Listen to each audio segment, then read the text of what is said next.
आज की कहानी को सब्सक्राइब करें और बेल आइकन को दबाना बिल्कुल भी ना भूलें।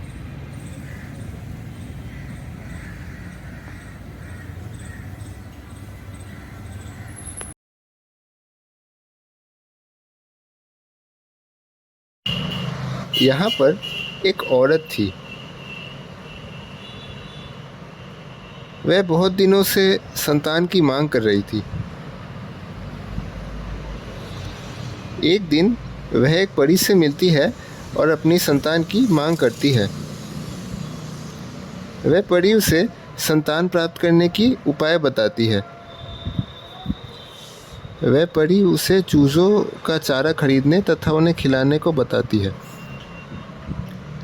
वह चारा खरीदकर चूज़ों को खिलाती है तथा कई चारों को ज़मीन पर बिखेर देती है। कुछ दिनों के बाद उस चारे से पौधे व फूल उगने लगते हैं। कुछ दिनों के बाद वहाँ पर ट्यूलिप के फूल खिलते हैं। उनमें से एक ट्यूलिप बढ़ता है और वह औरत को बहुत आकर्षित करता है। वह उस फूल को घर के भीतर ले आती है। वह औरत फूल के भीतर झांकती है और उसे एक सुंदर प्यारी लड़की दिखाई देती है। वह लड़की इतनी छोटी थी कि एक अंगूठे के समान थी। इस कारण से उसका नाम थम्बेलिना हुआ।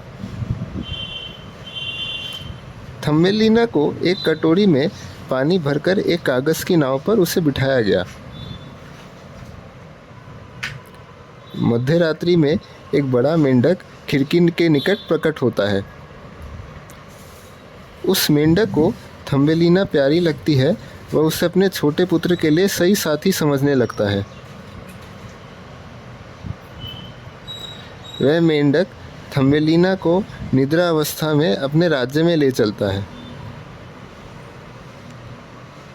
माँ मेंढक थी जो थम्बेलिना को देखकर प्रसन्न होती है और अपनी पुत्र मेंढक के लिए सही साथी देख रही थी। अगले सवेरे वह जागती है और स्वयं को यहाँ पर देख आश्चर्य होती है। मेंढक का परिवार खुशियाँ मनाता है। वहाँ पर वह लड़की आसपास देखकर बहुत निराश होती है।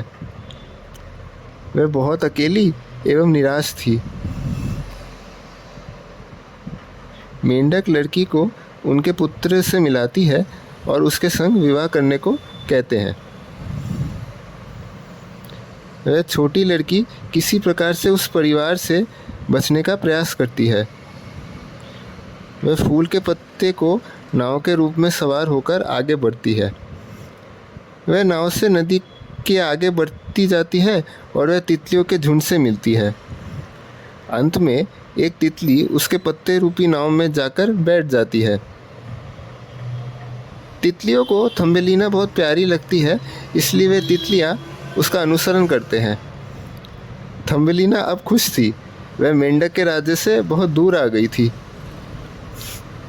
वह किसी तरह अपने प्राण बचाकर वहाँ नदी किनारे पहुँच जाती है, जहाँ पर तितली उस पत्ते संग नदी के बहाव से आगे बढ़ जाती है।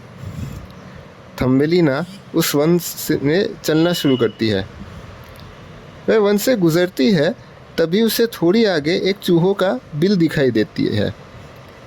वह चूहों के बिल में प्रवेश करती है।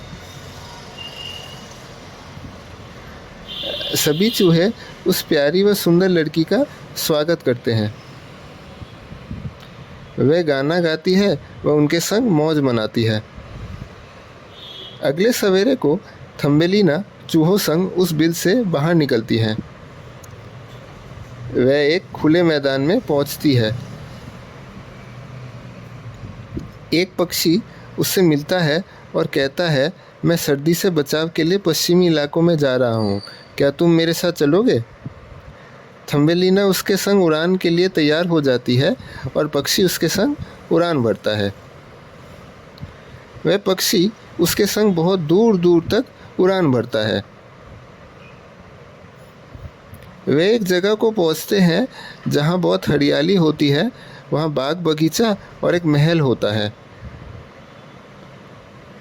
वह पक्षी फूलों के बगीचे में उसको लेकर अवतरण करते हैं। वह इन फूलों के बीच थम्बेलिना को रहने को कहता है और कहकर वहाँ से अगले सफ़र को जाता है। थम्बेलिना एक फूल पर जाकर आश्रय लेती है। ठीक तभी उसको साथ वाले फूल पर उसके कद के समान एक पड़ोसी मिलता है। वह एक छोटा प्यारा राजकुमार था जो उस फूल में रहता था। दिन बीतते गए, उन दोनों के बीच मित्रता होती है। इसी के साथ वे दोनों साथ साथ रहने लगे। आज की सीख, दयालुता हमेशा फल देती है।